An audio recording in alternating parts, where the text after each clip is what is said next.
How to fix app not showing updates on App Store in iPhone 16e.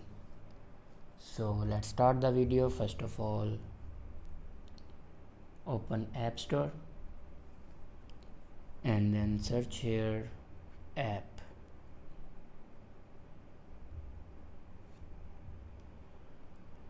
Now here you can see the CapCut app. Now click on it, and if the CapCut app has not show the update option here, and if the CapCut has an update but it cannot show the option, then refresh your page, then it will show your update option. After that, go back to your screen and open settings and then click on general. Now click on iPhone storage. Now click on CapCut, and here you can offload your app and reinstall app. I hope this video is helpful for you. Thanks for watching.